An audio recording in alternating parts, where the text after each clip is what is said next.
Welcome to Shamba Shape Up. We have traveled all over East Africa to find hard-working farmers. We want to celebrate them while giving them the knowledge they need, so they can adapt and make their farms more productive even while the climate changes. We want to support them to get better yields and increase their income. We will see how farmers can benefit from our experts' advice while learning from each other in so many ways. Join us on these journeys and share in the farmers' experiences on the Shamba Shape Up Safari.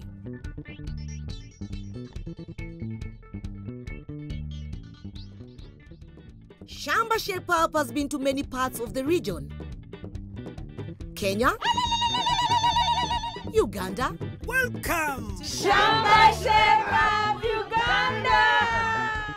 And Zambia. Welcome to Munda Makeover. So, farmers, you have followed all the advice we have given you in this season, tested your soils and added the recommended fertilizers and compost. You have used certified seeds to ensure you get a good harvest. You have used conservation agriculture practices such as using drip irrigation, mulching, and weeding to conserve water and nutrients in your soils. And now, you have a good harvest from your shamba. But do you know you can still lose this harvest because of something called post-harvest loss? Yes, Tony. Farmer can lose up to 40% of their crops after harvesting. So, in today's episode, we will see how we can reduce or even stop these losses.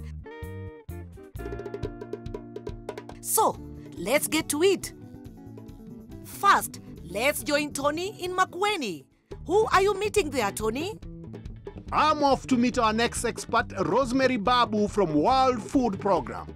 She's here to help our farmer avoid post-harvest losses through better drying and storing of grains and pulses. So, Rosemary, how serious is this problem of post-harvest losses, especially in Africa? So, in Africa, we are seeing that 40% of all the food that is produced is lost due to post-harvest losses.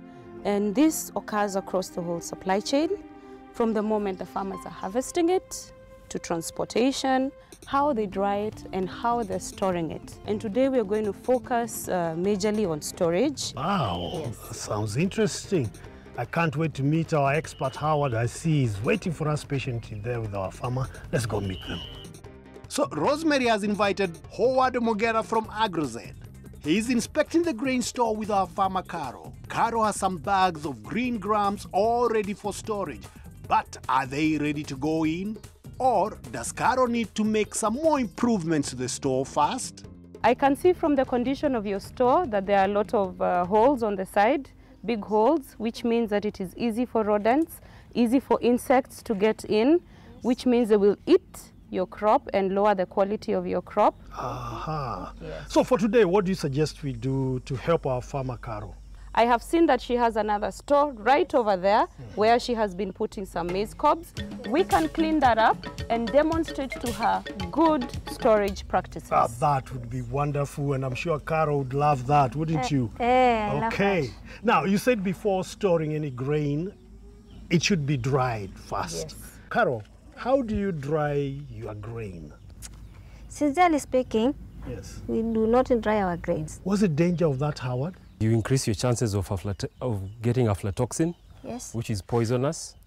And because this is your means of survival, you are losing out on income that would be very good for you if you were to sell your grains. Aha. What do you recommend farmers to do if they really want to dry their pulses or their beans? We are using tarpaulins. We have it right over there. Let's go have a look at the tarpaulin. Now, Howard, explain to us what's going on here.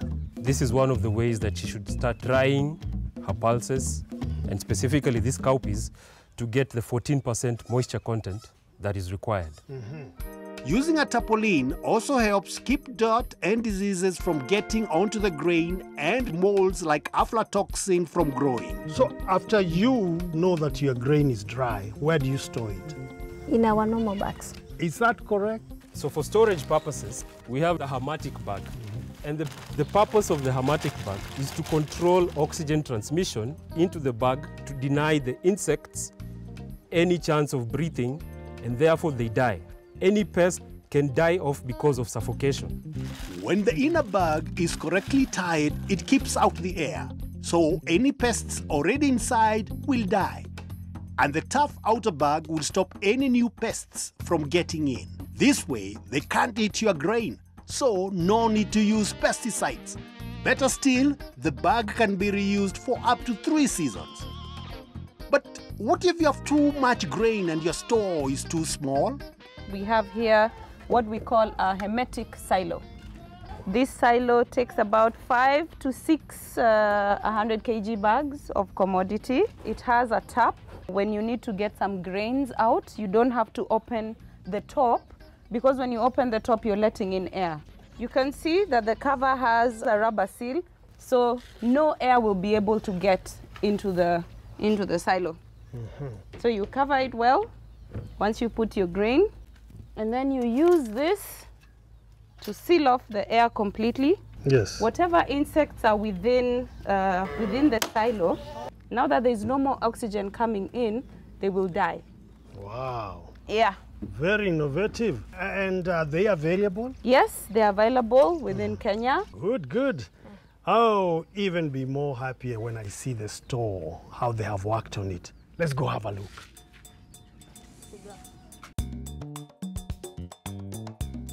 Well, this looks fantastic. The bags are off the floor and away from the walls, so they will keep dry and away from any rodents that might come in. And by using hermetic bags and silos, farmers can store their grain longer, so they can sell when the price is high. Thank you, Tony. Now, let's look at markets. Finding profitable market for your produce can be quite a challenge, especially when we all harvest at the same time. However, working as a group or a cooperative can help in negotiating a better price for your harvest, especially when we bring the produce together and sell to one big buyer. This will ensure you sell all your harvest at a good price. But quality of your produce needs to meet the standards of your buyer. Otherwise, the buyer might reject your produce. So, the question is, what can make these buyers reject your produce? Let's join Tony again and our farmer Samuel in Homa Bay County to learn more.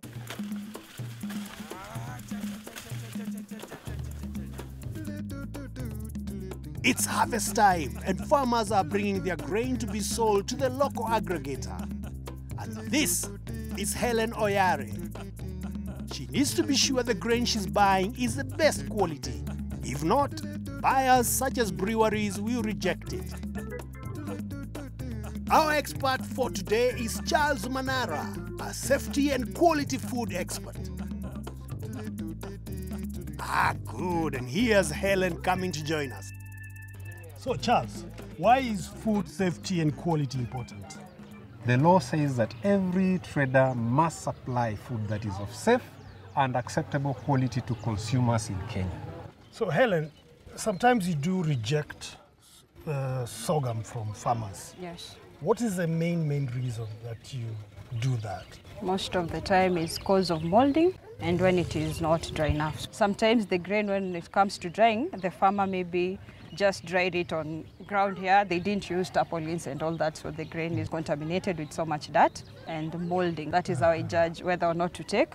So, Charles, why is it important for the sorghum to be dry? A lot of moisture encourages the growth of mycotoxins, which cause aflatoxin.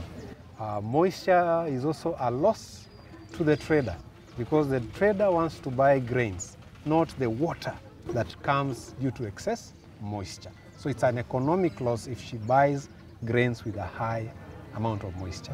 Yes. So, remember farmers, to avoid having your grain rejected, follow good post-harvest techniques.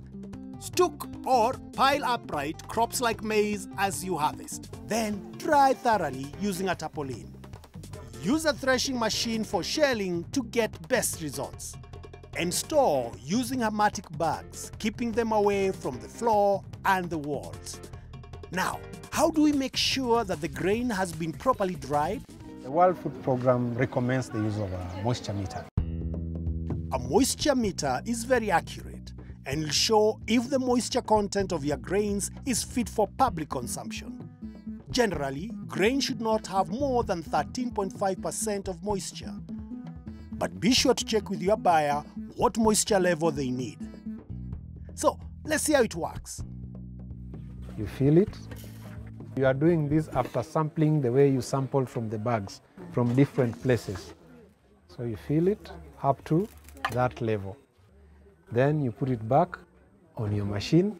First you press enter, so you open, and the sorghum goes in. When you are ready, you just press enter. Then it will tell you the moisture content, 12.6. Well, that looks great. It will help aggregators like Helen ensure grain is up to the standard. I'm going to marshal our farmers so that we can form a group and then we can have a moisture meter, because right now I rely on my mouth, Yes. which sometimes is erratic. But if I have a sure moisture meter, I would take my grains to Helen, knowing that it meets the percentage that is required, and therefore there would be no rejection and losses to me. And you know what kind of price to expect? Yes. Meaning loss of profit from your Shamba. There would be no loss. So, joining or coming together as a group to get good markets and buy things like sheller machines and moisture meter is a good move for our farmers to avoid post-harvest loss and get value from your harvest. But what if the market is not very favorable? After the break, we shall find out how you can make more money from your harvest in Zambia. And then we will learn how to protect our grains from a harmful mold called Aflatoxin. See you after the break.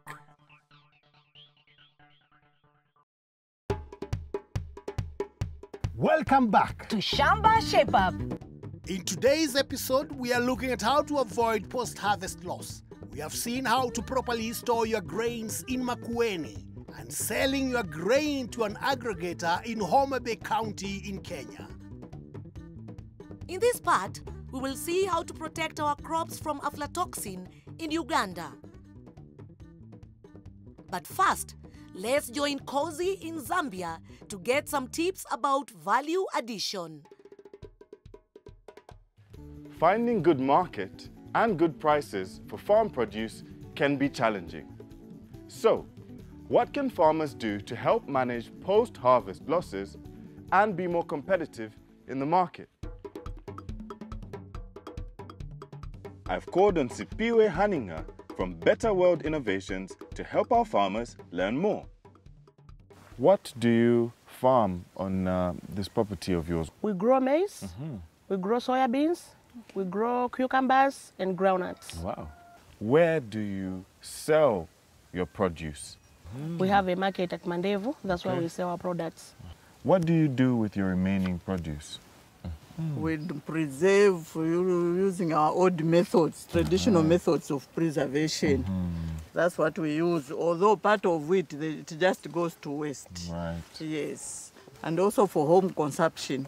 Yes. So, Sipiwe, when it comes to finding markets, what advice do you have for our amazing group of farmers here today? You know, marketing is a skill, I would say. So it's not easy for every one of us to go to the market and just sell off everything that you have. Indeed. There's a lot of competition out there and it's quite a struggle. We've spoken a bit about our markets. What is value addition? Adding value to what you already have, you know, integrating it to a next level that is going to give you more than the raw product is actually giving you. Okay. So if you're adding value to something, you're adding the costs of that product as well. Yes. Right. Each product that these farmers are growing has some value that can be added to it. And the more value you add to it, the more money in your pocket. You can add value to the groundnuts by making it powdered groundnuts. You can add value to it by blending it into peanut butter. And then you can also use it as a snack. So this is actually not roasted groundnuts, but rather fried groundnuts. So if you look at the value of these groundnuts, they look really, they're not so much. Huh? So I don't know how much do you sell a meda of groundnuts? We do sell at 80 kwacha. Okay. That's the shelled one? Yes. And then the unshelled groundnuts?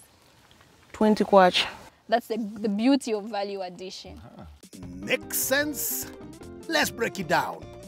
Let's look at the importance of value addition. We have seen how by simply shelling your nuts, you can make more profits. So, what if you did more? Let's take an example of the packet of fried groundnuts. When you sell your groundnuts straight from the farm, you will sell 1 kilogram of groundnuts at around 150 Kenya shillings. If you fry and pack the groundnuts in 100 grams packet, you can sell these for 50 shillings per pack. That is 500 for the 1 kilogram of groundnuts. That's a difference of 350 shillings, all because of value addition. Can I do these things in my home? Of course you can. My ladies here are going to agree with me that we can easily get this powder from home using a pounding mortar. That is, every household has one. Yes. And then we can also get these from home because it's just a matter of soaking the groundnuts in water, removing the covers, and then you're able to fry these. And then every household is able to produce such a pack. Okay. So what value do we gain when the ladies are working together? Together you are able to achieve more than you can achieve if you're alone. Right. So as a cooperative, the same way that you've managed to achieve a hammer mill, you have this greenhouse here, is the same way that you can work together and come up with funds to fund a peanut butter making machine. Following our experts' advice, there are processes that you can carry out yourself to get your produce to have a longer shelf life and sell for a better price. Looking at the times that we're living in, there's been a lot of changes due to climate change. So imagine a situation where we wake up one day, we're waiting for the rains, and they never come. What happens next? We have hunger striking our homes, and then it's the women's to carry that burden. So in a case where the rains are bad, you have a drought spell, this is going to come in. This will mitigate the risks and other stresses that come along with climate change. Absolutely. So you're able to still sell your produce and live on and move on till the next rains come, and then you have another bumper harvest. Value addition on your produce, enabling you to get a better income and increase your shelf life in these unpredictable times.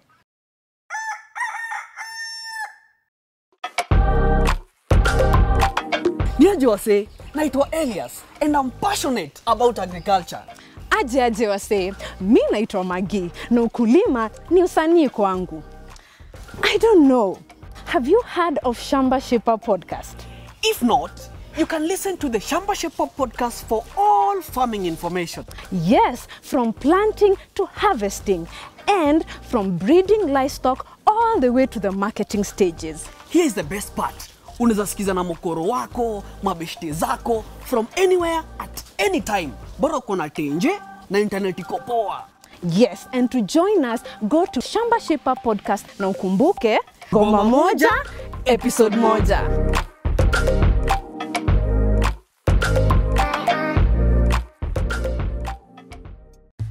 Welcome to the Shamba weather and farming news for Kenya. In the coming week, we expect low rainfall across Kenya. The north, upper and lower eastern counties will see very low rainfall of less than 5 millimeters across the week. This covers Marsabit, Mandera, Wajir, Garissa, Isiolo, Meru, Tharaka, Kitui, Makueni and Kajiado. Lower parts of Garissa will get rainfall reaching 15 millimeters across the week.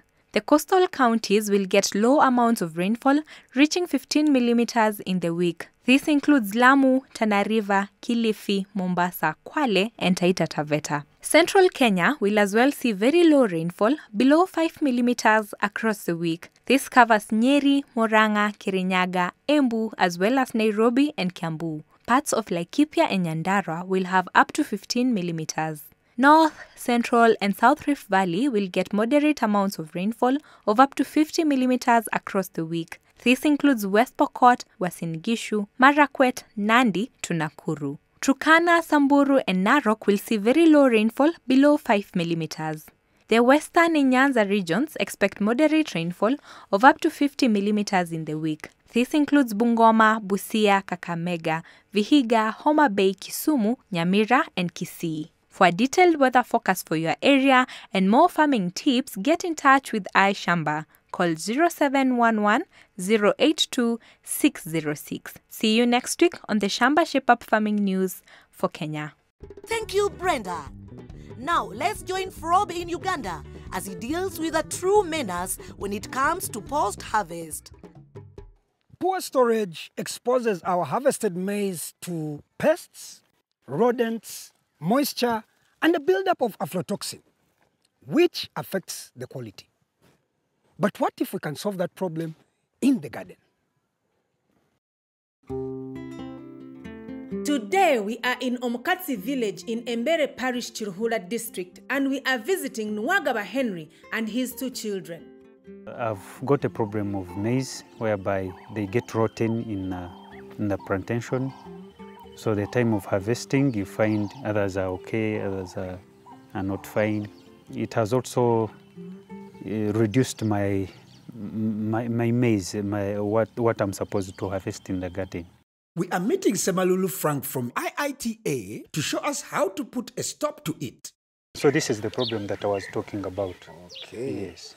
Mr. Frank, you're the specialist. This is a sign of aflatoxin contamination. What is aflatoxin? Aflatoxins, they are poisons. Poisons that are produced by a specific group of fungi, the green molds found in the field, that attack the crop and start producing aflatoxins to contaminate the crop, making it not safe for human and animal consumption. For example, if you consume maize that has already shown the signs, that means you are at a high risk of getting the dangers of aflatoxins, and one of them is liver cancer. Aflatoxin is very dangerous when consumed.